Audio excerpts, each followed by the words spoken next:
Here in geography at the University of Exeter, we focus on the tropics because their species diversity is so special. A single hectare of forest in the Amazon rainforest where we work can contain 300 different tree species. The entire UK has only 30 tree species in total. Tropical forests store more carbon in their trees than any other biome, and are a key carbon sink that has helped to slow the rise of global atmospheric carbon. Carbon is not only stored in trees, but also in soils. Tropical peatlands, a type of wetland, are the most carbon-dense ecosystems on Earth and store vast amounts of carbon. Tropical peatlands are also an important source of methane. Rapid habitat loss means that many tropical species are being lost to extinction. This loss also results in carbon emissions from burning and rapidly decomposing peat soils, leading to higher concentrations of greenhouse gases in the atmosphere and affecting local climate and the hydrological cycle. We are studying how fire has impacted tropical forests in the past, how the fire regime is changing in the present, and how land use and climate change will interact to affect forest fires in the future. For example, we are evaluating the transformation of carbon from vegetation into the soil with biomass burning, where the carbon is then stored as charcoal that is resistant to decomposition and remains in soil as a long-term carbon pool. Climate change may also result in an increase in lightning strikes. In forests in Ghana and Nigeria, we are studying how many trees die from lightning, which species are most at risk, and how lightning is affecting the carbon cycle of tropical forests.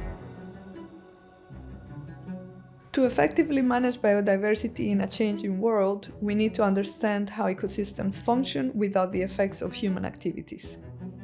For this, we need to travel back in time to periods where humans were not present. Restoration efforts could be futile if we do not know what we need to restore ecosystems to. Understanding the natural state of biodiversity can inform those efforts.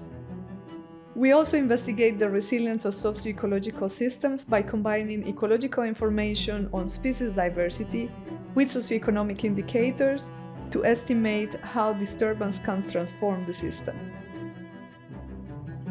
To conserve tropical species diversity, we also need to understand what the species are and where they grow. Our research in taxonomy is describing new plant species scientifically and is the fundamental step in conserving them. That conservation needs understanding of where the centres of species diversity are, and we lead the dry floor network that is mapping these in the threatened tropical dry forests of Latin America. To look into the past and understand the history of biodiversity, we use sediments raised from the bottom of tropical lakes and the bottom of the ocean. These sediments contain very small plant remains that we can use to reconstruct the history of biodiversity, fire activity, and even the presence of large mammals. We use the sediments and layers accumulated over time as the pages of a book or an archive that tell us how the diversity has developed and changed during the past. To understand the response of carbon cycling in peatlands to climate change, we need to understand how these ecosystems function. One way to do this is to monitor gas exchanges with the atmosphere using eddy covariance towers, or looking at past changes recorded in the soil profiles. This is what we focus on in the Tropic project. Our research looking into the past and how ecosystems develop and respond to disturbance produce the most important basis for understanding how biodiversity can respond to future climate change. It is clear that we need to stop conversion of natural habitats in the tropics, both to conserve their species diversity and carbon stores, and so they continue delivering ecosystem services. Elsewhere, where natural vegetation has been destroyed, ecosystem restoration is an option. But to make this a success, we need a better fundamental understanding of how tropical plants grow and how different species will fare under future climates.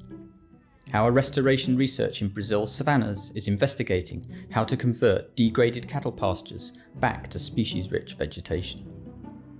Our research can provide the ecological basis for rewilding initiatives as we look into the causes and consequences of major extinction events.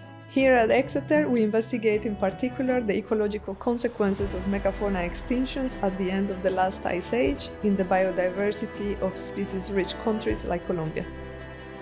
At Exeter, we are aiming to make conservation and management truly sustainable by working with local communities on restoration, nature-based solutions, education and outreach.